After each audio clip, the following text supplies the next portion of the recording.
like I need to follow up with this and basically just give my summary, you guys, as to what the way I see it. As far as the geoengineering goes, I mean, naturally I'm very angry, but the reality is it's happening globally, and I'm sorry to say I don't think there's anything we can do to stop it before we're completely choked out. I'm not advocating consent or giving up. I'm just being honest about the way I see it.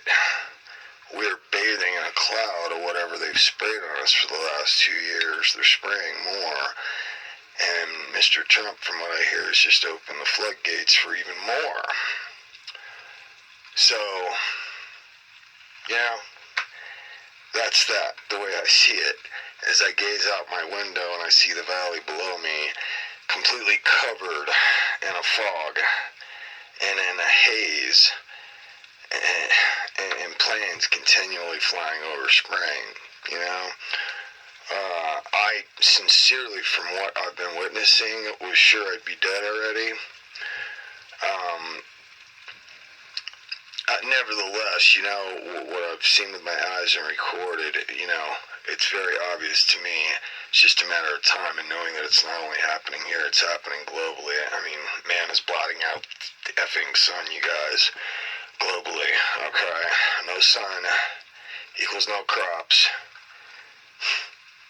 equals no food, equals starvation, you guys. And from what I've learned, the people responsible for this, that's exactly what their plan is. Agenda 21, sustainable development, and, the plan to depopulate the world.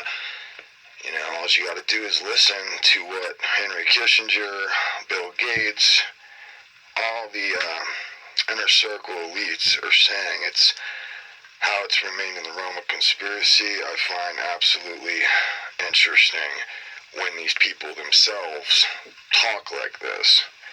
I'll share this with you. A quick side note.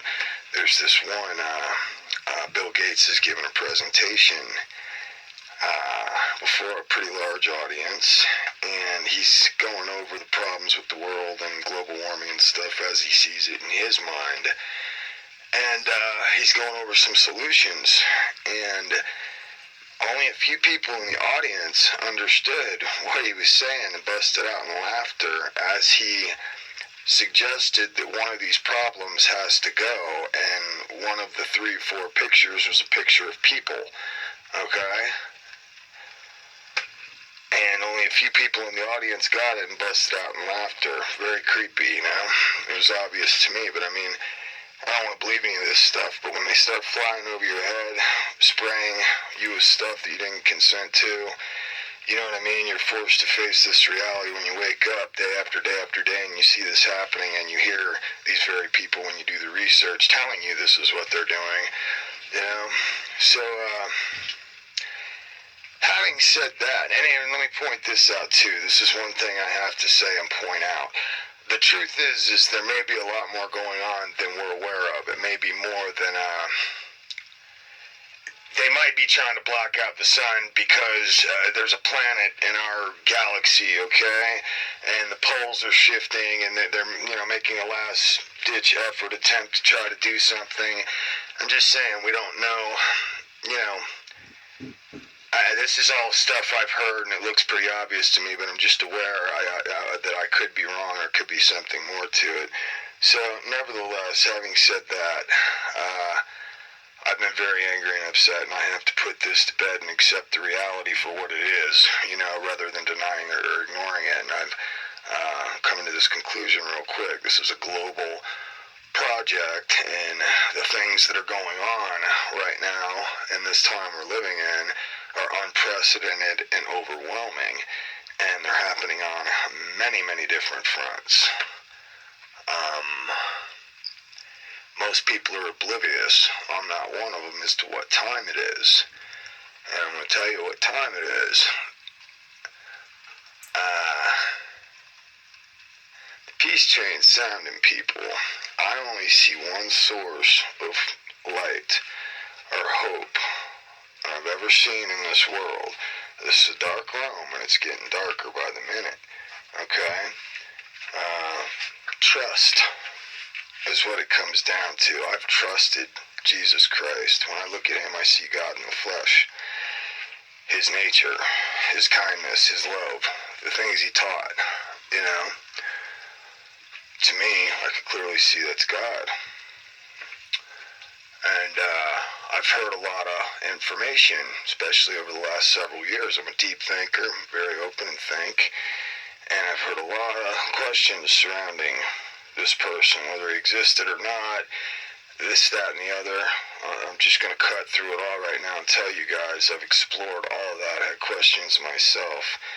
And just put it to you like this, at the end of the day, he's the only source of light and hope I see in a world that is drowning, and we're drowning with it. If somebody throws you a life preserver, are you going to ask what color it is? Okay? Are you going to argue with it? No. Say yes and thank you to the free gift of salvation that's being offered to you, okay? It's the only thing I've ever found in this life to truly be free. With no strings, no hooks, you know?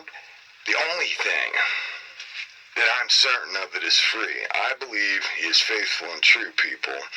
And I am telling you, it's fascinating to me, even as a believer, because I've also been a doubter. Like I said, I've had my doubts, but the things that Jesus Christ said were going to come to pass, and the stuff that is in this Bible that for years had me scratching my head, all of a sudden this stuff is happening, people all around us, and there's no denying it.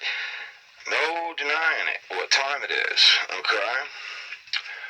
So I would just ask all of you, you know, to have your hearts right with him, and have faith and trust. Trust. I believe he's faithful and true, people. I hear the peace train sounding. I hear the peace train sounding, and I have never been more excited or more happy having accepted what time it is and what's going on, you know? Because I know my redemption is near. I know this. I hear the peace train sounding. Free tickets through Jesus Christ and his amazing grace. Hope to see you guys there. Peace and love.